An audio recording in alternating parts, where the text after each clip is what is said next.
Good evening from New York. I'm Chris Hayes, just about 36 miles north of where I'm sitting at, of all places, the Chappaqua Performing Arts Center. The Republican-controlled House Oversight Committee spent 6 hours deposing former President Bill Clinton over his ties to Jeffrey Epstein.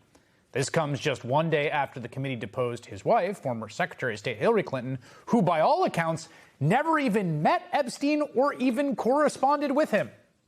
Both Clintons requested repeatedly to testify in public because they say they're committed to full transparency. Somewhat oddly, it was Republicans who refused and insisted on holding the depositions behind closed doors. From what we can tell, President Bill Clinton was, at the very least, friendly with Jeffrey Epstein. The men were photographed together on multiple occasions. He took multiple rides on Epstein's now infamous private jet, though he denies ever going to Epstein's island.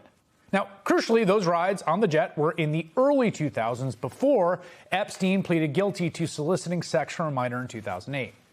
Former President Clinton says he had absolutely no idea that Epstein was abusing women and girls at the time. In his opening statement, which was released to the public, he said, quote, "I saw nothing and I did nothing wrong." Adding, quote, "But even with 2020 hindsight, I saw nothing that ever gave me pause.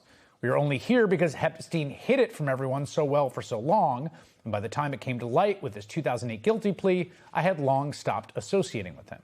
Now, of course, a lot of former Epstein associates say they never saw any signs of his abuse of women and girls. And I'm sure the House Republicans on the Oversight Committee were eager to press Clinton on that denial today when he appeared before them for 6 hours. Curiously, however, there is another president who was friends with Epstein also before his 2008 guilty plea, who spent quite a bit of time partying with him and knew him well enough to know he had a type. You might recall that back in 2002, Donald John Trump went on the record with New York Magazine, quote, "I've known Jeff for 15 years. Terrific guy. He's a lot of fun to be with. It is even said he likes beautiful women as much as I do, and many of them are on the younger side." Again, no indication Trump knew Epstein was abusing underage girls, but they were clearly friends for a long time. Jeffrey Epstein once told someone he was his best friend for 15 years. And something that is at the very least worth exploring in a deposition with the House Oversight Committee, you'd think, especially when paired with the birthday card that Trump hilariously denies writing to Epstein, which features Donald Trump's signature and a doodle of the body of a young woman inscribed with a message that says, among other things, "We have certain things in common, Jeffrey. Enigmas never age. Have you noticed that? Happy birthday, and may every day be another wonderful secret." Would be kind of interesting under oath to ask the person who wrote that card, what it meant.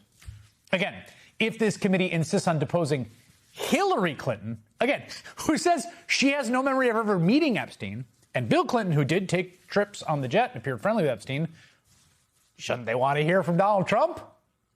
Of course, the Republican-controlled committee would never depose Donald Trump, certainly not about his relationship with Jeffrey Epstein. They basically admitted as much after today's deposition.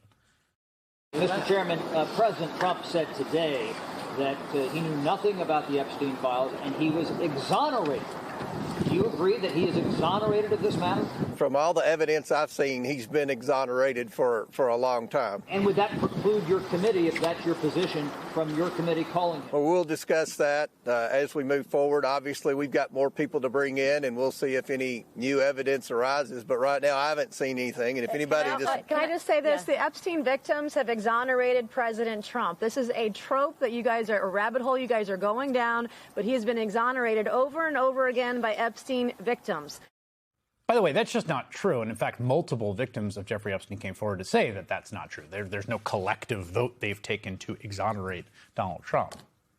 And also, that there's no evidence against him doesn't quite seem accurate at this point, because we have the missing pages from the files, including multiple FBI interviews with a woman who says that she was repeatedly raped and abused by Jeffrey Epstein when she was 13 or 14 years old, and subsequently sexually abused by Trump when she was 13 or 14 years old.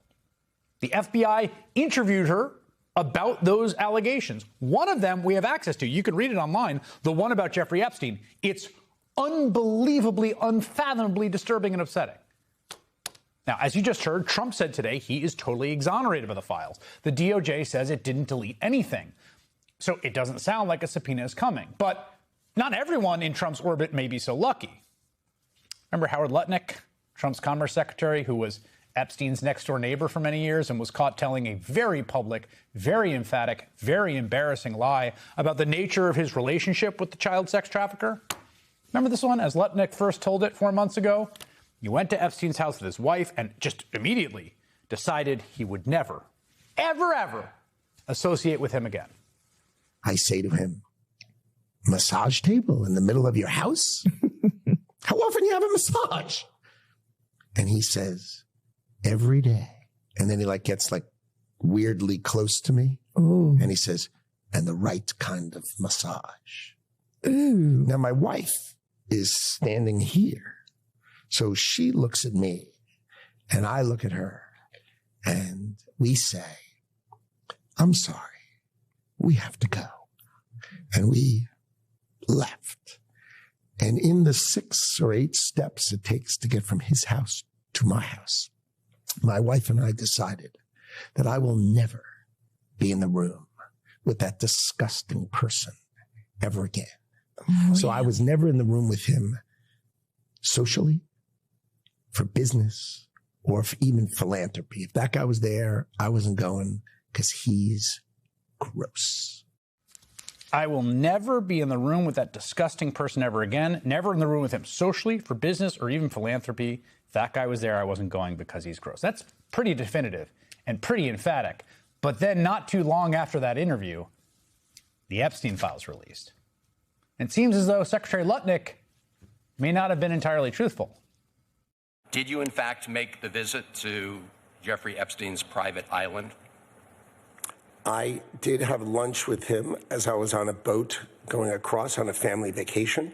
My wife was with me, as were my 4 children and nannies. I had another couple they were there as well with their children, and we had lunch on the island. That is true, for an hour, and we left with all of my children, with my nannies and my wife. You realize that, this visit took place after he'd been convicted, right? I mean, you made a very big point of saying that you sensed that this was a bad person in 2005.